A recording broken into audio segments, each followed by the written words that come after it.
reading. So the first reading's on page 53, and then I'll go to page 64 with it. It says at the very bottom of the page, without knowing it, have we not been brought here by a certain kind of faith? For did we not believe in our own reasoning? Did we not have confidence in our ability to think? What was that but a sort of faith? Yes, we've been faithfully, objectively faithful to the God of reason. So in one way or another, we discovered that faith had been involved all the time. And then I'm going to jump to page 64. First paragraph, therefore we started on a personal inventory. This was step 4. A business which takes no regular inventory usually goes broke. Taking commercial inventory is a fact-finding and fact-facing process. It is an effort to discover the truth about stock and trade. One object is to disclose damaged or unsaleable goods, to get rid of them promptly and without regret. If the owner of a business is to be successful, he cannot fool himself about values. So we did exactly the same thing with our lives. We took stock honestly. First, we searched out the flaws in our makeup which caused our failure, being convinced that self, manifested in various ways, was what had defeated us. We considered its common manifestations. That's it there, buddy. Well, yeah, that's that's it, huh? Comprehensive synopsis. Yeah, Paul, nice to see, alcoholic, nice to see everybody. Again, this is not an AA meeting. It's just a gathering, and it's not so much a take on the steps, it's a take on that last part of the last paragraph, which is being convinced that self, manifested in various ways, is what has defeated us. We considered its common manifestations. To me, that's a pretty clear instruction of how to do an inventory. Yeah. Yet with the understanding that what you're looking at are manifestations of something other than you in your life instead of yours. Yeah, where most commonly we are brought into this inventory to look at our flaws and our mistakes, and that we are the problem. Now, both those views are presented in AA, one more than the other, but there are statements that are very clear that we did not defeat ourselves. Something defeated us. Yeah. So it's really important, because if you think you did it, you're going to feel like that for quite a while. And your head's just going to keep going back to the same well and bring up guilt and shame based on the stubborn belief that you did everything that ever happened through you. Yeah. And there was no excuse. It didn't matter if you were drunk or not. You should have known better. Yeah. And so now, you have 35-year-old coffins you're constantly dragging into the moment. Yeah. You don't want it to be an open coffin because you don't want to see yourself as all that. But the weight of it is even heavier, really. So you're just, and it's all rooted in what? The feeling of being the doer no matter what was done. Yeah. I'm the doer, no matter what was done. Now we have an easier access to realizing something has done for us what we can't do for ourselves. I feel like that seems to be easier than seeing something did through us what we would never have done by ourselves. I just think it seems to be easier to give credit to something else than to blame something else. I feel our training is that's another form of irresponsibility or bypassing or something like that. But what happened if you were taken over by something other than yourself? that you were driven by 100 forms of fear and shit, that you were compelled to take actions that you would never have come up with by yourself. Yeah. What if that's the case? Yet we have a stubborn attitude about, if I look at that something had done through me what I couldn't do for myself, that will make me incredibly irresponsible. And the real problem is that I'm irresponsible. But maybe we've overdone it, where we've taken ourselves to be responsible of too much shit we're not really responsible for. Yeah. We seem to have an easy time of saying, oh, God is doing for me what I can't do for myself. But I don't see why we can't apply that to the older employer or the lower God, if you want to call it, because something has been using us before the higher power seems to start using us. Yeah. Something, let's call it out through alcoholism or whatever you want to call it. Something was using us because we seem to behave very similar to another person that was being used by the same, let's say, tyrannical movement. We all demonstrate a pretty obvious sort of, certain traits. Yeah. Like in our sociological study, they would say a lot of us end up at 3 parking spaces: institution, jails, and death. Yeah. And everyone who ends up there didn't set out to arrive there, obviously. Yeah. So what happened to your driving to the land of happy, joyous, and freedom? Where was the detour that you ended up in jail, institutions, and death? I think something took over the car. Yeah. And basically, if you want to get a hint of that something, look at where all the different unique cars drove to the same place. They must have had one driver. Yeah.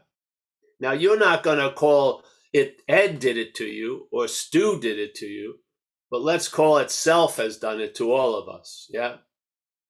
A movement, a mental movement.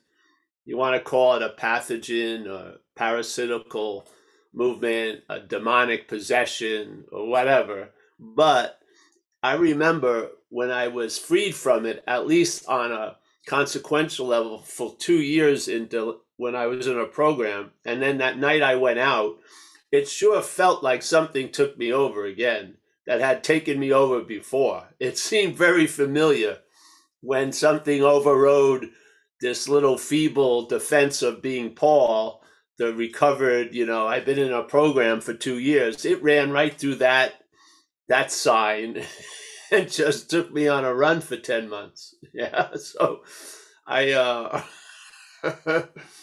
I feel like essentially I was outmatched based on the condition I was in. Yeah. Something could easily take me over, and it did. Yeah. It used a very short form of advertising. Oh, you've been missing out on a lot of stuff. It wasn't giving specific descriptions of what I was missing out of, like getting shot at, fucking shit like that. It made it seem to be like a mythical romantic. Oh, it was great shooting dope with my friends. Yeah.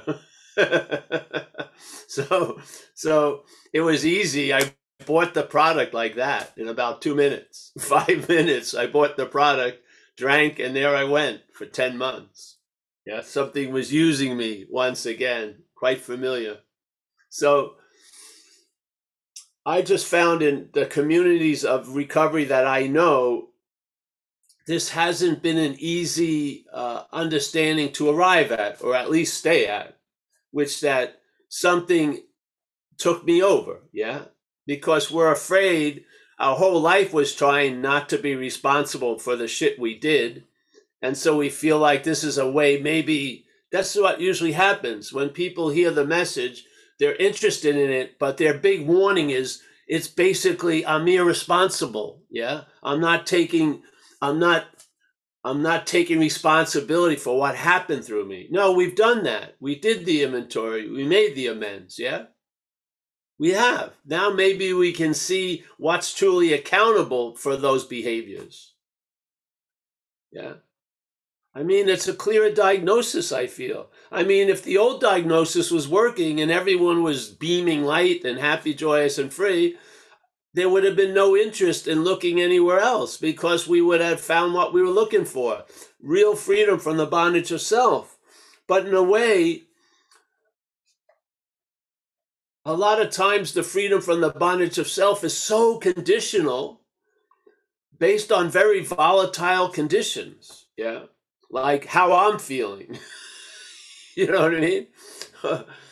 Or if I don't go here, there, here, there, here, there, I'll be okay. If I don't, there's like a lot of landmines on my free range pasture. Yeah, I'm gonna get blown up every 2 feet. I don't feel that is attractive, really. I think we can outgrow the shit that allowed this takeover to happen.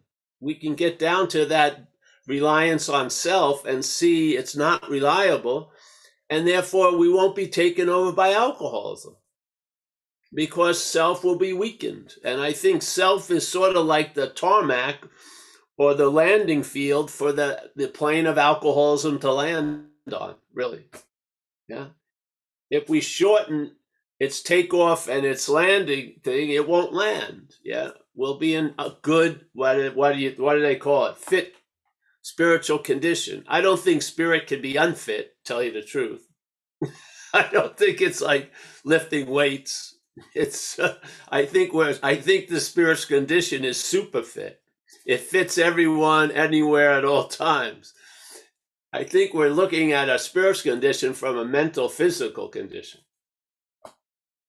Yeah. I'd rather just look at the mental, physical condition from a spiritual condition. I would. I think it's a lot more. The information may be the same, but how it's collated is completely different. Yeah.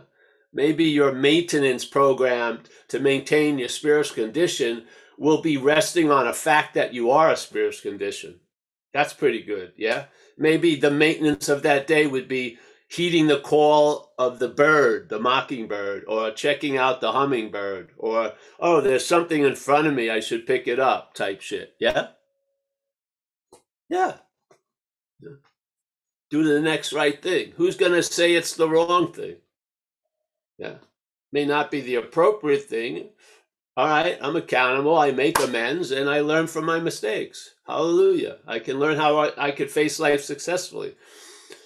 But hey, if that bondage of self is still in place, it's going to severely limit the possibilities of true relief, eh? Don't you think? So we're just trying to get to a beginning point. We're not trying to change the end point. We just want to see the beginning point. What the hell do they mean by self, and what does he mean by us in that sentence? Are they the same thing, or are they different? And if they're different, which one is of us? Are we the us or self? Yeah. Because it sure doesn't seem like I was the victor in that ball game. It feels like I was what was defeated. I think I'm on the us team. And self defeated me, or us. Yeah. I don't feel like a great victory was obtained by the bondage of self. I don't. So, and so if that's the case, the inventory is obvious. We're going to look at the common manifestations of self in our life.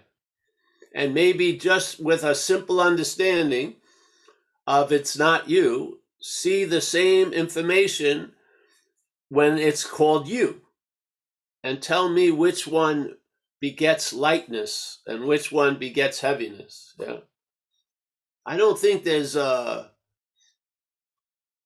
resentment. Really, our strategy most of the time was to have it an unknown resentment. It's sometimes worse when it's a known resentment. At least a lot of people I met, they were totally oblivious. They felt they didn't have any resentments in their life when they came in. It was working somewhat. Now, I know all my resentments, and it just seems to beget more resentments. Yeah. Well, whatever. I don't know.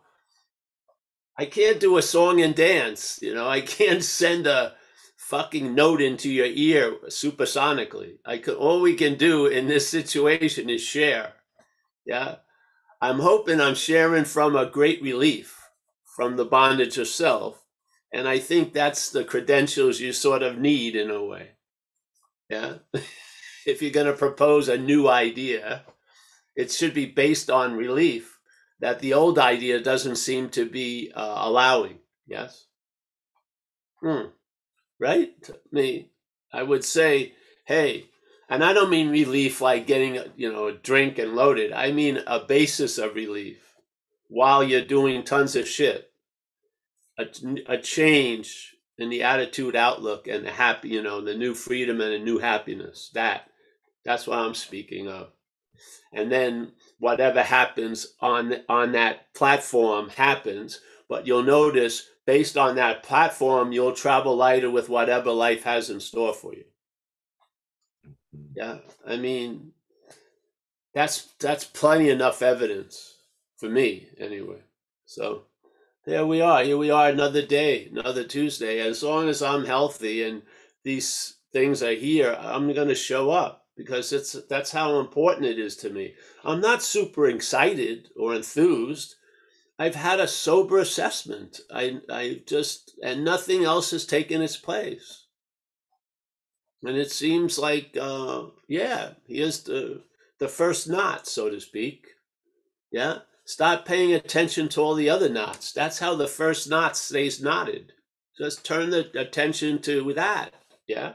Because that first knot, a thread from there runs through everything else in your life. And if you want relief from everything else, find relief here. Tell you the truth.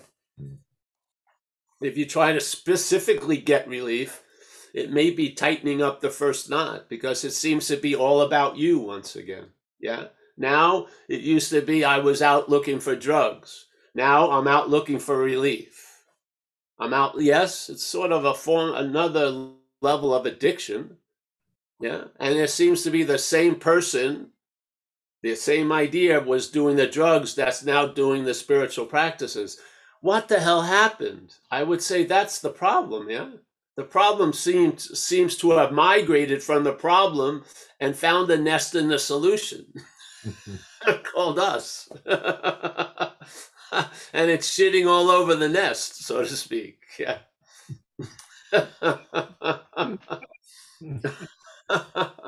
So, yeah, it's a beautiful thing. And the other part was from We Agnostics, or whatever it is. Yeah. And I heard that one day in a book study, never emphasized, I felt. And it's incredible. It just explains the role of faith in all of where we find ourselves now. Faith. Yeah. Not a faith. There may be faith moving through a faith. Yeah. But it's not a faith. It's faith. Yeah. And if you don't believe you have faith, there's faith in that. You can't get out of faith. Yeah. All that we feel is in right now is of faith. There's been a belief, a deep belief that what my head is telling me is true. And then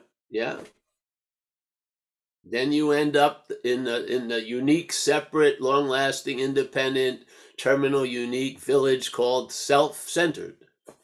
Yeah, I lived in Rockville Center, and yet while I was living in Rockville Center, I was living in Self-Center, which the police of Rockville Center didn't particularly like. So Rockville Center tried to arrest me in Self-Center, but Self-Center travels. Wherever I go, it seems I live in Self-Center.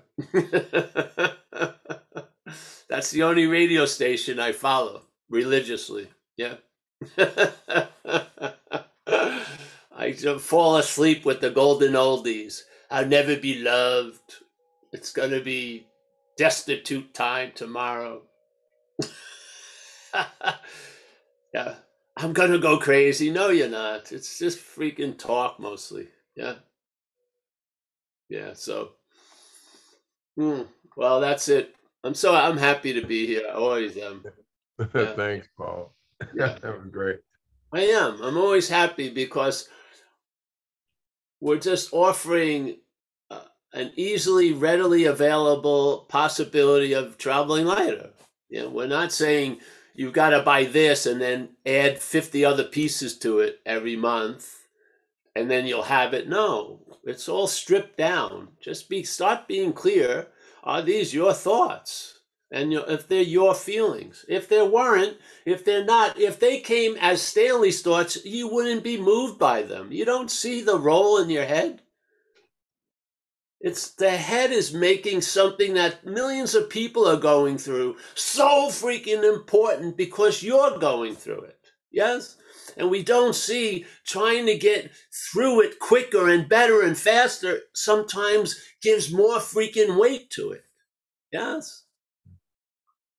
People, when they're totally engaged in getting better, very rarely does service come up. Yet service would be the direct way to get to where they're looking for. But they can't see it through the self. I can't waste time helping others. I've got to help myself. The helping yourself may not be helping yourself. It's helping yourself a lot. It may not be helping you. Yeah. The self is having like a buffet lunch. It's like a fucking boom. Yeah. You're spending tons of money to fucking, going here, standing on your head, not standing on your head, doing this, doing that. Yeah. Don't you? Jeez. When does it end? You're never going to arrive there because you can't. Yeah.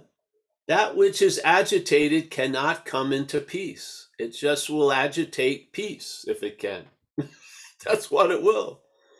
How does it agitate peace? When you're feeling peaceful, it says you probably won't be later. Yeah. So it shits on everything you bring it over. It's, floor, rug, carpet, doesn't matter. Yeah. So this is one of the greatest ways you can relay a message if the problem has already been seen in all of us. You just maybe need, just for a minute, wear another pair of glasses to look at it. And maybe an aha will occur. Yeah. And maybe instead of trying to understand everything from the failed system, you'll see the failed system trying to understand everything. Yeah. And the emperor having no clothes will be revealed over and over again. And sooner or later, it's gotta, unless you're a real stubborn motherfucker, it's gonna break through. I mean, it gets ridiculous to a point, you know what I mean? It does. Yeah, so let's have a nice Tuesday. All right, let's do it. Or don't have a nice Tuesday. Well, now, anybody got any questions, any hands, any comments? Thanks, Paul. Oh, yeah, you're welcome. I got to leave around 11:30 or so today. Okay. Around there. Let's see. A little after. We got a couple of hands. Bill, how about Bill first, and we'll get to Judy. Bill. Thanks, Paul. I've shared this before with you. Like, I've never heard self talked about that way in any AA meetings I'd ever been to.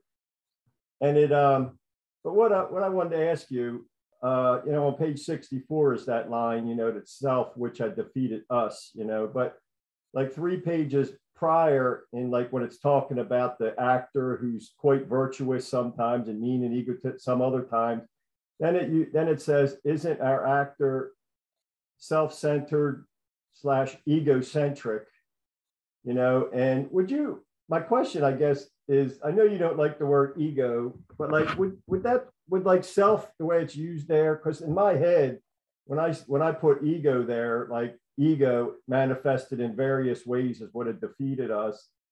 It's somehow, it seems, well, I don't know, clearer to me, having a lot of having a lot of Course in Miracles training. It talks about ego and all its manifestations throughout that. And I just wanted, I know I think I've heard you say before, you don't really like to use that word, but I don't, because it kind of gives it too much power or something. But I've always kind of thought of like ego as an activity of mind, like maybe what you call a mental process taking place or whatever. So yeah, I kind of see those two words kind of synonymous the way it's talking about self. But like back when the book was written, the word ego wasn't used a whole lot, I guess, because it says, egocentric, as people like to call it nowadays, So just wanted to hear your take on that a little. Well, I don't care if the word is sassafras. If it seems to bring you relief and understanding, use it. Yeah. If you want to call it ego, fine. Yeah, seriously. Yeah. The only feeling I have about that is the selfing is going on when there's a sense of having an ego and losing an ego. There's still the sense of being the one thing that has the ego and it loses the ego. I think that's clearer to what I mean by self. Yeah. Yeah. So that's my feeling, but who cares about my understanding? What is important is a relief that begets more relief. Yeah. So if it's called, if it brings you to the, let's say the large open window, I don't care what word helps you there, but it's the vision you're going to see out the window that's the key. Yeah. And then words really don't matter in a lot of ways, or definitions. Yes, because it's vision. It's the awareness, or let's call it the spiritual sense. That's what we're shooting for in a way.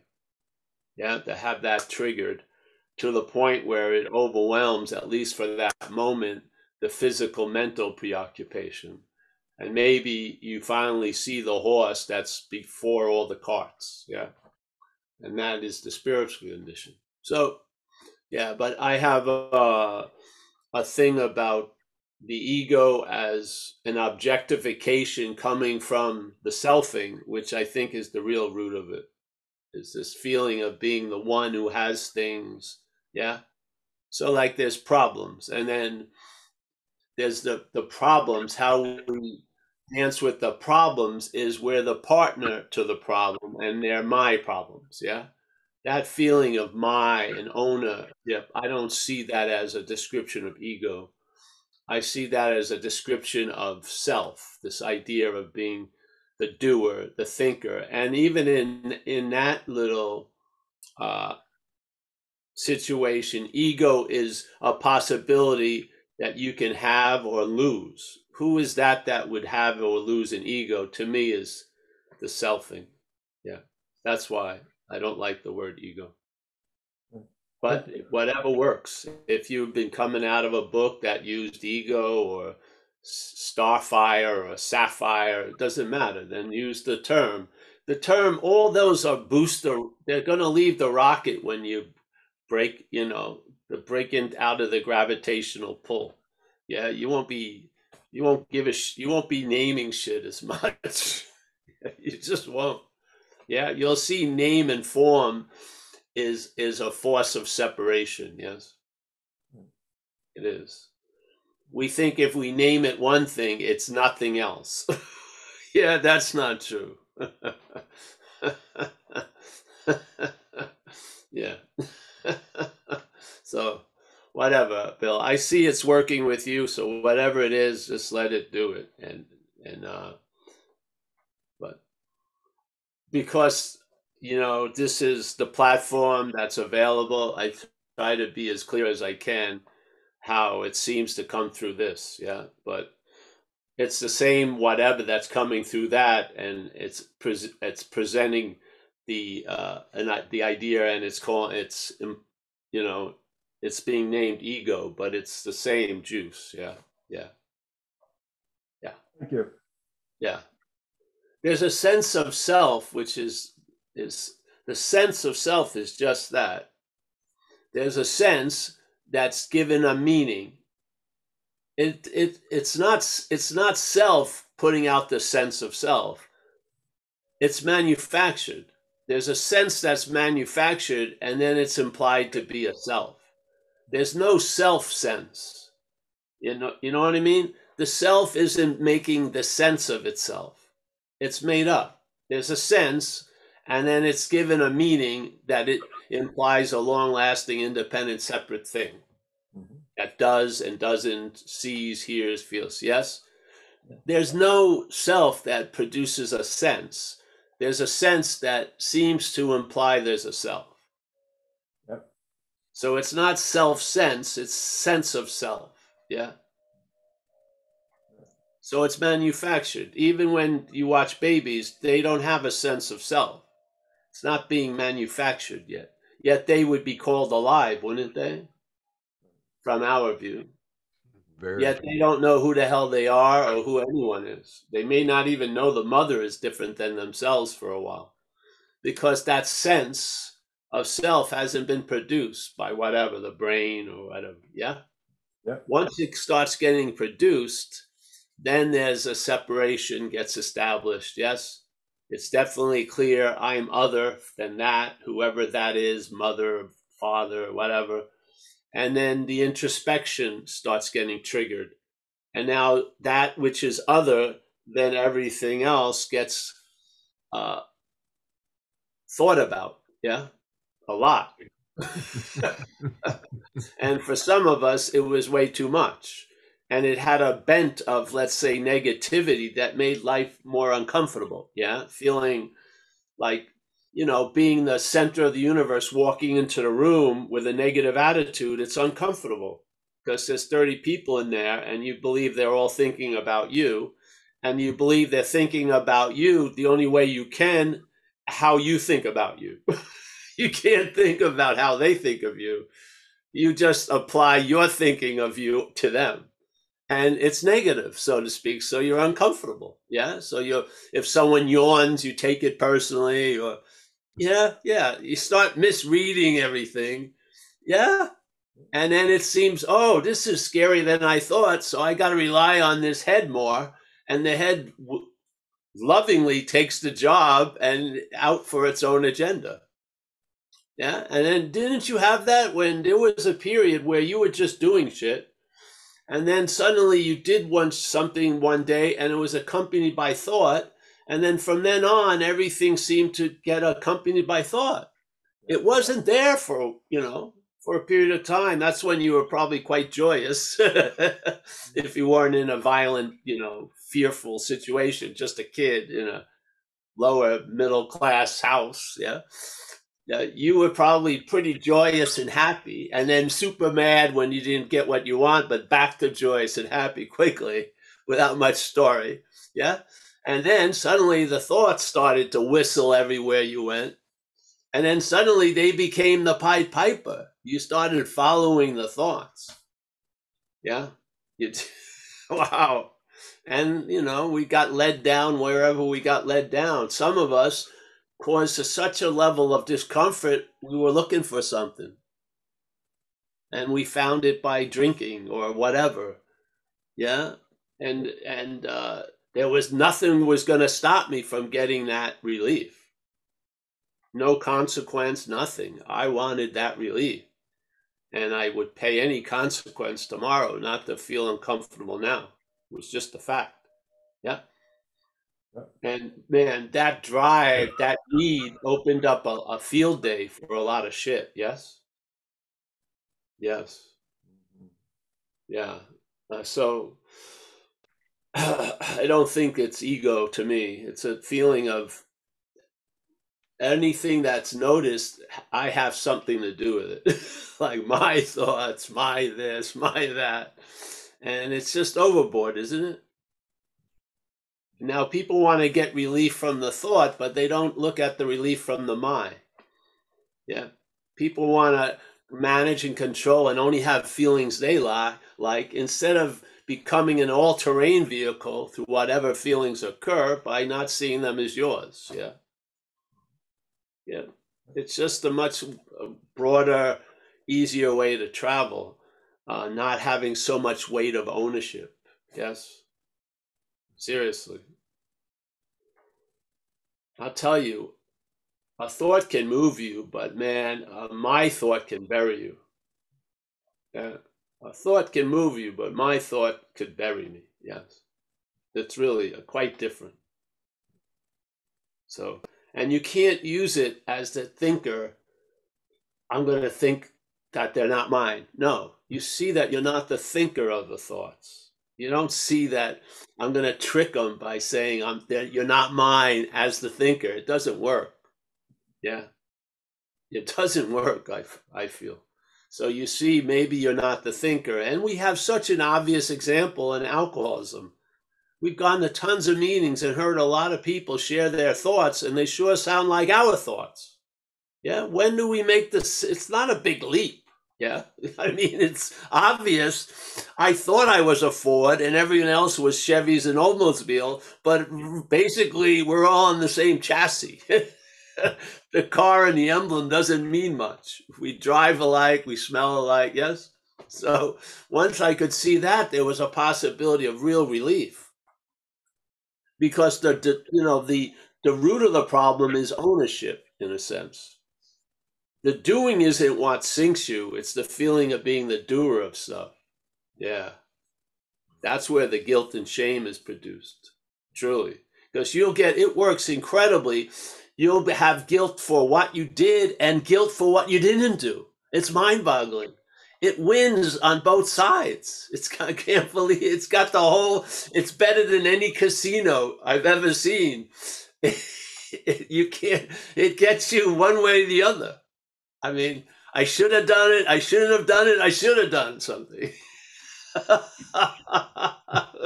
You're the doer even when there was a non-doing. I should have done that.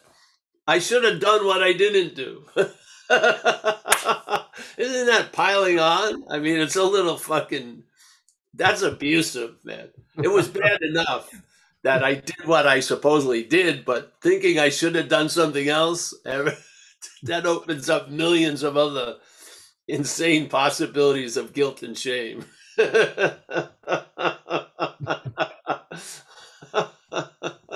And if people are like that, they'll go over 99 compliments, but just obsess over the one, comment or something. Yeah, it's just the way the head is.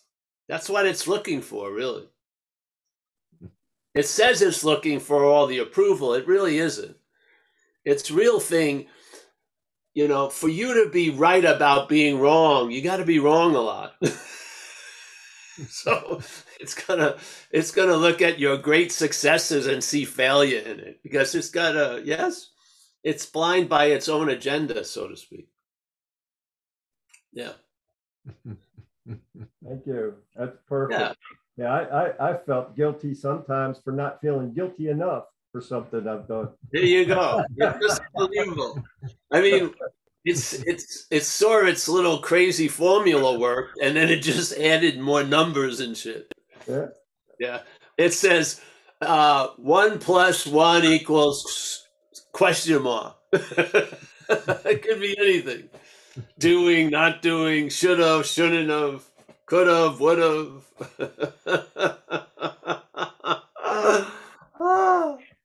That's funny.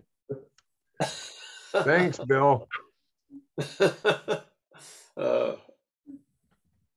We got Judy. Judy's next.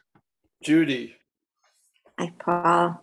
Hey. So I've been really listening and going over all your videos back to 2008, and I think finally, maybe. So I've been over the years, decades, using my mind to coordinate my life in attachments, doing the doing person and self-centered and being ignorant that I was doing this.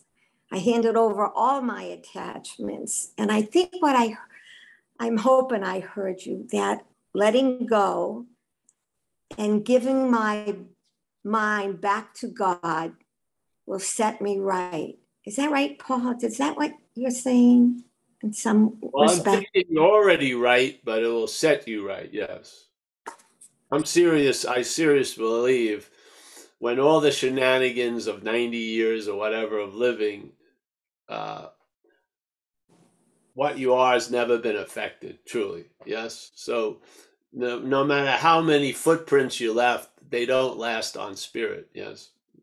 Yes. So, but yes, I feel if you can see what's going on now in your head and bring it to step 6 and 7, yeah, I would recommend that. Yes. And the reliance on something greater than you. Yeah. And let's say what you were relying on, as the reading said, was you had faith in this, abject faith in reason. So we have believed something that's not really believable. Yeah. Yeah. And so it's a failed system. So now you're going to surrender and turn your will and life over to the care of something, which isn't a leap of faith because it works. Yeah. You'll see the difference. Yeah. Yeah. You'll see the difference if you're, of course, the head is always going to be in the outcome business, but you've begged off now. You're not in the outcome business anymore. Yeah. So, yeah. So things happen, and you'll see by having some success, you'll see the failure of the system. Really, that's a good way of recognizing. Yeah. Perhaps there's a better way is what actually shows you the worse way, so to speak. Yeah. So you see the other way from the better way. Yeah. Yes. Yeah. Seeing the better way from the old way is still the old way. Yeah. But seeing the old way from the better way is the better way. Yeah. Yeah. So perhaps there's a better way, trusting the infinite rather than finite self. There you go. What does that mean? Well, start with it's the difference between thought and my thought. Yeah. Trusting the finite self, my thought. Trusting the infinite thought. Yeah. Much different. Seriously, much different. Because the infinite isn't, you don't rely on the infinite through thought. It's a reliance before thought. Yeah. So it gives you the eyes to see thoughts instead of just follow them. Yeah. You can recognize, hey,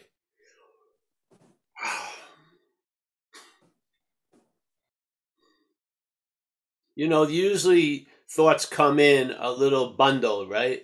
Maybe 8 or 9, and they circle some idea, let's say physical health, future, dying, whatever. And you've seen this little bracelet millions of times in your head. Now you have the eyes to see it and you recognize it. Yeah. Now it can't fulfill the mission with your awareness on it. It needs not for you to be aware of it to do its thing. Now you brought your finest quality to the situation, which is light, awareness, yeah, spirit. And now what you used to look from, you'll see. Yeah. And when you see what you used to look from, you can bring it to 6 and 7 and ask that power to, melt down all that mental jewelry and get to the gold that all of them are made from. Yeah. And now wear the gold instead of all the mental jewelry, all that shit. Yeah. It's all energy. It's all faith. But now that faith will be put in something that's worthy of it. Yeah. Man, it's unbelievable what happens when you believe in something that's truly believable. Yeah. Because we make mountains out of molehills, right? So we're believing a molehill's a mountain, and it seems to be a mountain. Could you imagine if you put faith that it's a mountain and it is a mountain? That will move you. That will move you incredibly. Yeah. So, I feel, like my steps are based on solidity now. Yeah. I'm grounded in something that's solid. Where before I was just fucking going all over. Now, principles, I like that word, those words. Principles of recovery are so sound, yeah? And you realize you live by them after a while. Yeah. And you know why a lot of the shit is because we're irritable, restless, discontent, right? We're not satisfied, and we have no contentment. When you're satisfied and content, it changes everything, yeah? Because it's the starting point. You're not starting from dissatisfaction and discontent. You're content and satisfied. Yeah, it changes everything. It changes how you see things. It changes what compels you or not. It changes your values. It does a lot of shit. Yeah, but because you're not living on mental fucking steps that are very shaky. Yeah, you're living on something sound, foundation. Yeah, by telling the truth of the unsoundness of what we relied on. Yeah, any life run on self-will can hardly be a success is a statement out of the big book. It's an observation. It doesn't say an alcoholic life can have, run on self-will. It says any life run on self-will can hardly be a success. Why? Well, you find out. Look, I just heard, and this happens a lot. He says, I wish someone said, who's very, very well off, said, I wish poor people could have everything I have and realized it's nothing because, because they think they got something they don't have. Well, I have all of it and it doesn't mean squat. Now, of course, he's probably not giving any money away, but you get to that point. Yeah. So there's been so much stuff put out there, Judy, in Buddhism and tons of things explaining the basic, like all the potholes, so to speak. Yeah. The thing is, we read it as if it doesn't apply to us. This is a problem. Yeah. But it's a description. Hey, why is life unsatisfactory? There's this vague thing. Well, because we desire everything to be different than it is. We're never dancing with the situation that's actually happening. Yeah? Yeah. Yeah. So you have these things. Why? And then why am I dissatisfied? I'm expecting long-term results from things that come and go. Yeah. Yes. Where instead of thinking, you're going to wear the instrument like a trumpet, you play it. Yeah. Yeah. So instead of you start expressing into life, instead of looking for life like a supermarket, you're now expressing while you're in a supermarket. Yes. Yeah. You have what you've been looking for, a sense of satisfaction and contentment. And it's not going to be taken away. It's readily available right where you are. You didn't do any magical fucking incantation to have it come. It's always been here. Yeah. You've come to some conclusions that have fell upon that fact. You are what you're looking for. Yeah. And you're never too old, Paul. This is the miracle for young people. I found it so late in my age, and I have a new beginning. I don't know how to explain it. There's a new piece coming over that I never imagined could ever happen to me because I was such a fucking doing person, making money, saving the whatever. And to find this at this stage in my life couldn't have happened without getting to know you. You scared me at the beginning. If it weren't me in this platform, that urge in you would have found it some other way. Yes, we are just an answer to a call. Yeah. Yep. Yes, that's all. Yeah. But you have a directness that cuts through the bullshit, which is, for me, was really helpful. Well, I'm like a pragmatic junkie. Yeah. If I shoot something, it better have some wallet. I've come to expect some results. So you can tell me how exotic it is. If I put it into my bloodstream, it doesn't do shit. I'm not buying anymore. So this worked. Yeah. Worked. It cleared a lot of stuff up. It still does. Yeah. Yeah. Yeah. Yeah. That's why I have a lot of faith in it that it's going to take its own form right where you seem to be sitting. Yeah. It's going to show up in different ways. That's it. This isn't like I have something and it's given away. It's like all of us have it. Yeah. Yeah. While by giving it away. Yeah. Yeah. Yeah. And it takes its own form wherever it is. It doesn't have to be any set way. But the relief, it'll be based on relief from the bondage of self. Hallelujah. Hallelujah. Yeah. And a lot of people don't even know what the bondage of self is. Their obsession of getting better can be construed as a bondage of self. They're just overdoing it. I've had people where I had to tell them to stop writing inventories. Or one of the first talks I ever did in Toronto, a guy came and we were talking on a topic called non-duality. And this guy came and he was really agitated, but he had all the knowledge up here. He read a lot of books, but it wasn't sinking in, you know. It was just, it had stopped going this way and now was horizontal. All these ideas. There is no me, this and that. And I told him after the first talk, I said, you should go to like a soup kitchen and help people, not people you know. And it would do a whole lot more than the next book you're going to buy and even the meeting this afternoon. So I suggest you split and go do some service. Seriously. Because you could see, yeah, more was better. It wasn't working and it wasn't going to work because it was the non-duality was being used as a platform for that addiction, taking it on the vehicle of spirituality. It was obvious.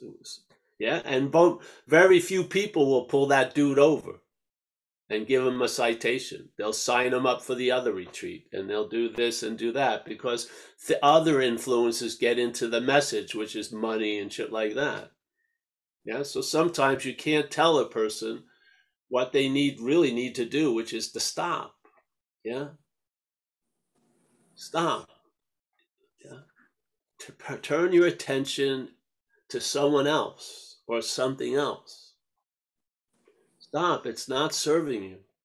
It's turned in. You become the object of a mental magnification. It's gonna lead you to something, which is the failureness of it. But there are perhaps, there's easier, softer ways to arrive there. Yeah. Yeah. So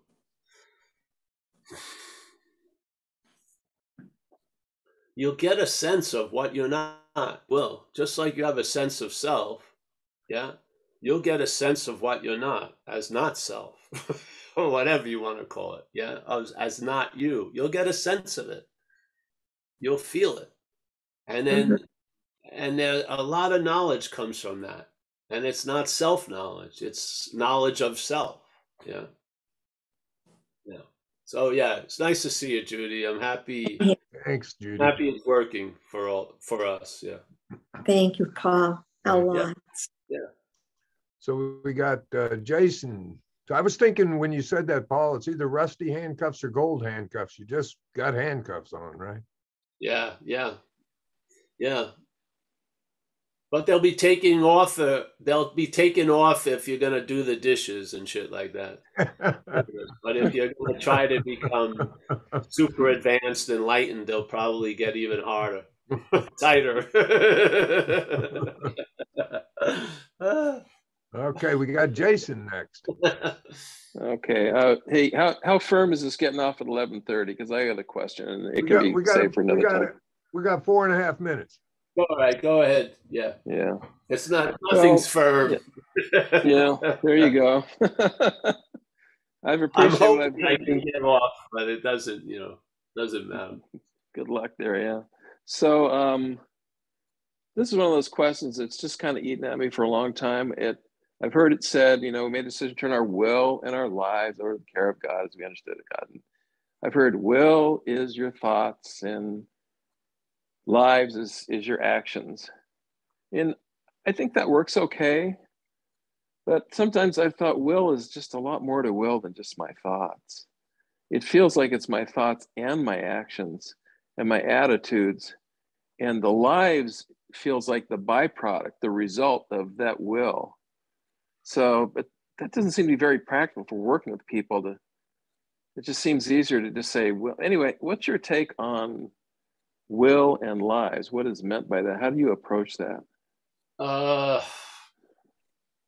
Well, the way I approach it is you can't turn over, I don't care what you call it. You're not in the position to turn anything over.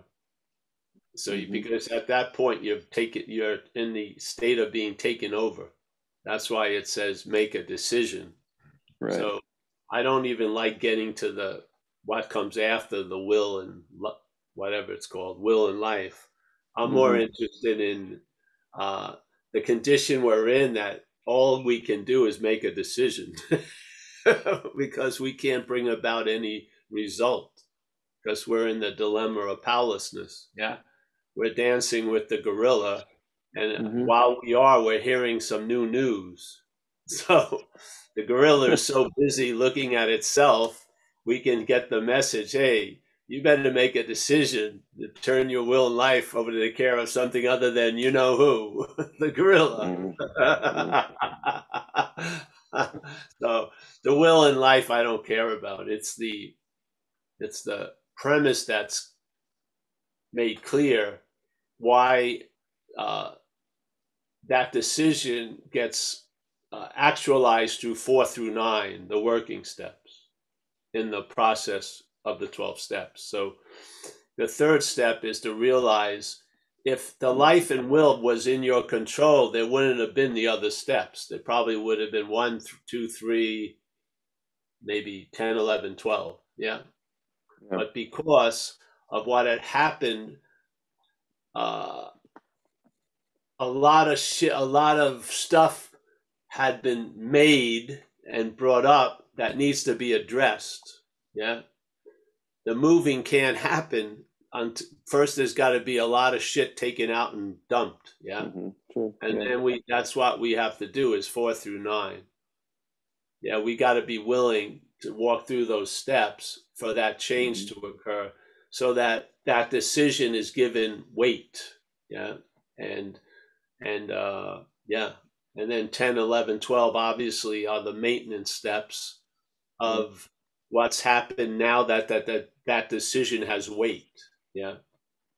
So now a condition is in place that wasn't before, and now the rest of the program is about maintaining it and giving it away and stuff. Yeah. But first it needs a lot of removal shit. Yes. So there is that's the part of being on the operating table and not get up and don't play doctor. And then you'll wake up and you'll be at 10, 11, 12. And now a new condition and a new outlook will be available. And you'd like to maintain that. Yeah.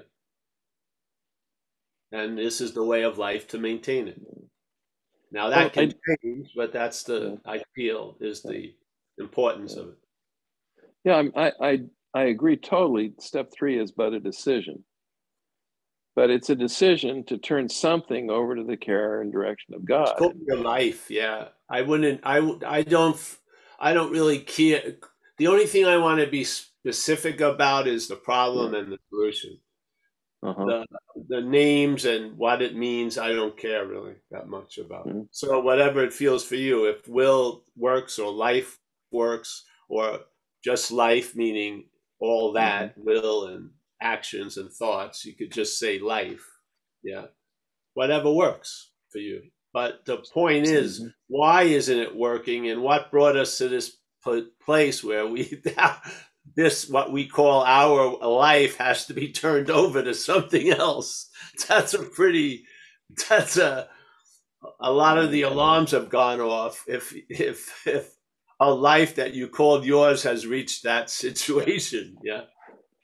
Yeah.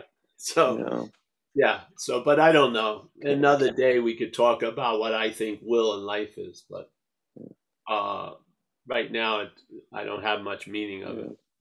I think I see where I'm hung up, and this is really helpful just to have this dialogue, is that this is something I've experienced before. I want to make sure I get it right.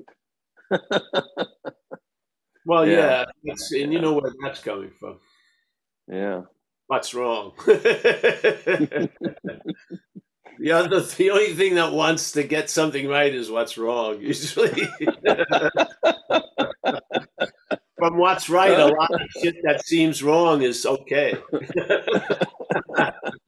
Wow. It is, really. That You turns it on realize its the head. idea of right and wrong needs a new a new attitude and a new outlook also. Yeah. There you go. Yes. That's what I needed to hear. Thank you. Thank you. Oh, you're welcome, man. Thanks, Jason. My pleasure. Still might get you out of here on time. Yeah, let's wrap it up, Paul. You want to say your goodbyes? Yes, I do. Kurt, now I thought you spoke last week. Now you're speaking today. Yeah, they got me doing 2 parts of inventory. Oh, 2 parts. Wow. Yeah. Jeez. No one ever asked me to come back. Well, you never know what's going to happen. They might not ask me again. All right, we got Mickey from Madeira. Nice to see you, Mickey. Connor, always a pleasure. Cool. Connor was very lucky. He wanted to know about and not know about himself, and he ran into the situation. Yeah. Yeah. Give great thanks to that which is directing your life. It directed you to where you would find something that you were looking for. Hallelujah. Yeah. I would call that a successful life. Deborah B. Nice to see you, Deborah. We got Ashley. Nice to see you, Ashley.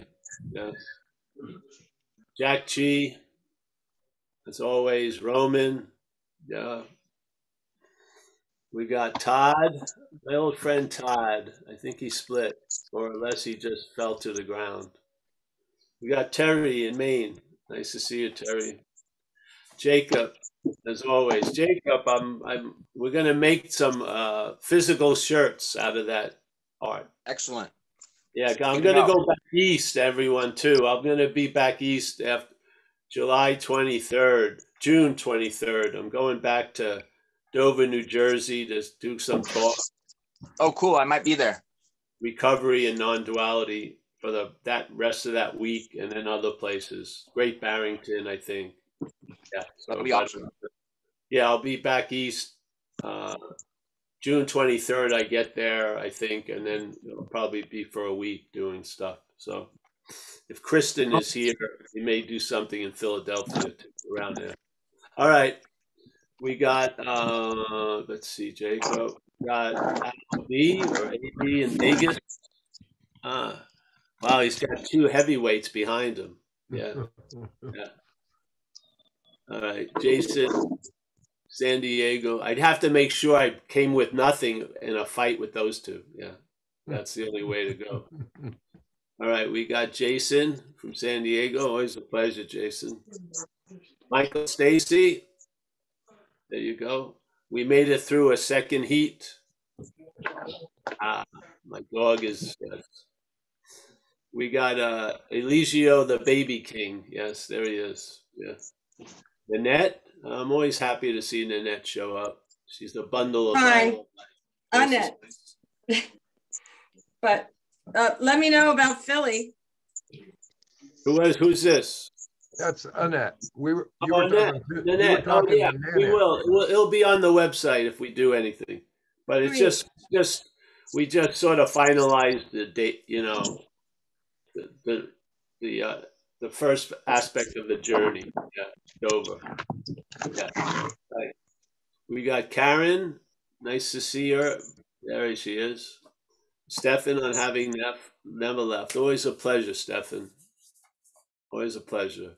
Bill Churchman, likewise. Always a pleasure. Kim, there she is. Always a pleasure for Kim, too. I think I like everyone here. We got Anish. Anish is here. Oh, yeah, we'll be having a talk today at 4:30 Pacific time on non-duality. Yes, with that Awakening Together. That can be found on the website, 4:30 Pacific time. There's Rob H. from Toronto area. Nice to see him. Rob's an old friend of mine. He's we started doing talks. We didn't start, but we ended up giving talks at a place he ran called the Inner Garden. Very beautiful place in Richmond and Spadina. So we got Annette Thanks, from Paul. Pennsylvania. Oh, there was Nanette and Annette. So Annette was one who yelled. All right. Oh, yes. I'm sorry. I'm so sorry, no, Nanette. it's good. Yeah, we'll. I'm baking, so I didn't notice. I'm sorry. No, it's no problem. Hopefully I'll see you when we're back east, Annette. Yeah. All right, we got Judy, we got Oliver, Jimmy R, Julia, Mandy, Kathleen, Ashley, I got them. Rob S from Louisville, Chris. Nice to see everyone. Hey, thanks. Karen, Ray, let's see who else I got here. All right, I think that's about it. Hey, thank you so much for today. Thanks, Paul. We'll hopefully we'll see some of you later on in the afternoon. See you later. Bye-bye.